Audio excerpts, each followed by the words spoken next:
What? All right, well, welcome back to Does It Bite? We have another riveting podcast for you. I'm here with our Bug Tech manager, Michael Askew. Hey. How's it going? Oh, everything's going pretty good. Just killing stuff. Just killing stuff. That's it. I'm Stephanie Fox. Today we're talking about ticks.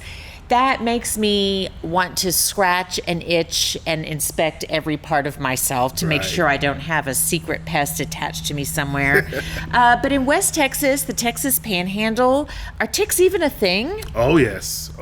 We find ticks everywhere. All right. Not just in West Texas, Eastern New Mexico, everywhere that Bug Tech services. Okay. There's going to be a tick issue.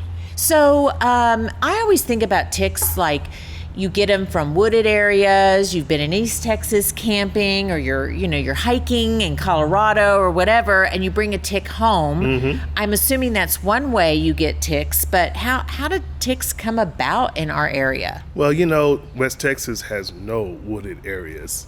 So Yeah, that's what I'm saying. There's no trees here, and I don't even know where ticks come from, where they Right, live. But right, how do we yeah. end up with ticks in an area that I would not think would have heavy infestation? Oh, yes. So ticks are, they are arachnids. Okay. Just Like kind of spiders. That's right. I would have never known that. Yes, but they're also in the family of mites. So like dust mites and things like that. So they're also in that family.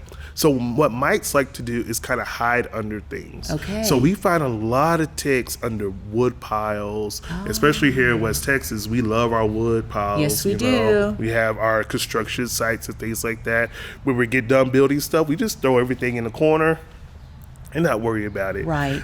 So those are prime places where ticks like to hide because they can hide there and lay their eggs there. Okay. So here in West Texas, we have a huge tick problem just because of all the animals that we have around here. Mm-hmm. We do have raccoons, we have foxes, we have stray cats, stray dogs. So all these things are great food sources for ticks. So that's what they want. They want that blood meal from all these animals that we have around here. Okay. And because they move so much, all these stray dogs, cats, foxes, raccoons, they're spreading the ticks throughout our area. And so do ticks rapidly multiply and reproduce? Yeah, I think about this a lot, because Okay. the whole Maury, you are the father type thing. Yeah. I just think about the male tick and having thousands of babies.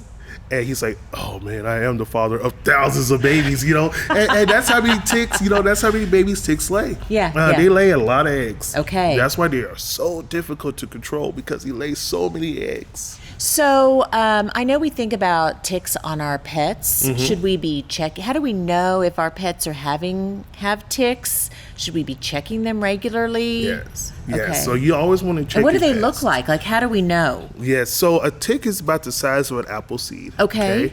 And then they're kind of different looking because of the Okay. species of the tick. All right. So you always want to check your pets. Please check your pets. Okay. I remember one time going to a house and they had a huge tick problem.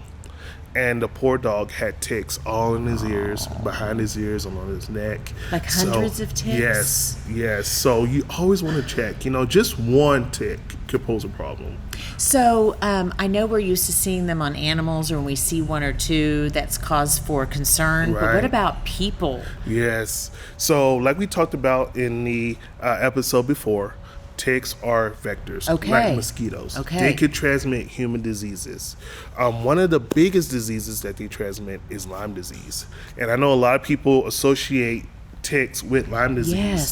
So the deer tick is the main one that transfers the Lyme disease to a human. Okay. So you always want to make sure that you are protecting yourself and your pets. So if your pets aren't being treated, if you're not having your yard treated, you are susceptible to bringing ticks into your yard and even into your home.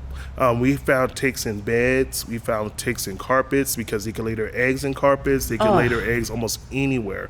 So you always want to be careful when it comes to ticks, especially with your family. So ticks are a little bit different than, like, say, getting a bed bug bite or a mosquito bite, because like they bite you and then they scurry away and hide. But a tick like stays adhered. Yeah, it'll bury its head into your skin. So that's when we start worrying about the transmission of diseases. Just because a tick bites you doesn't mean it's transmitted the disease just yet. The tick burying its head is always what you want to be worried about when you deal with tick issues. So if you have a tick that pops up on you, just make sure you get it off with some tweezers.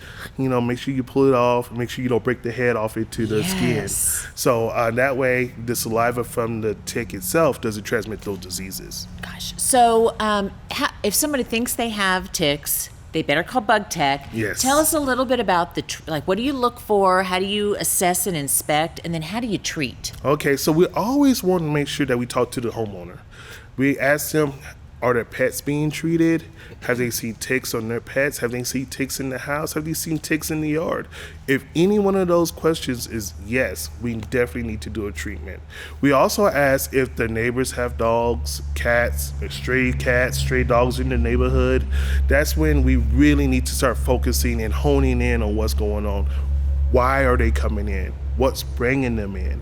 Because if we can eliminate that, we can knock down the population dramatically after our treatment. Treatment for ticks. Bed bugs in my mind. Ticks is a progressive treatment. Okay. Just us coming out treating once will help with the problem, but it won't get rid of the problem. Okay. It needs to be a reoccurring BT Armor is what we offer. Yes. A reoccurring service for tick and flea control, because these guys lay so many eggs that we can go out there and treat. Well, the eggs will hatch out in so many months or days. Well, our chemical lasts 65 to 75 days. Okay. Due to UV light, sunlight, wind, water, whatever. So if our chemical isn't there being active, then it won't kill off the tick. So we need to do a reoccurring service to keep those ticks at bay in your home.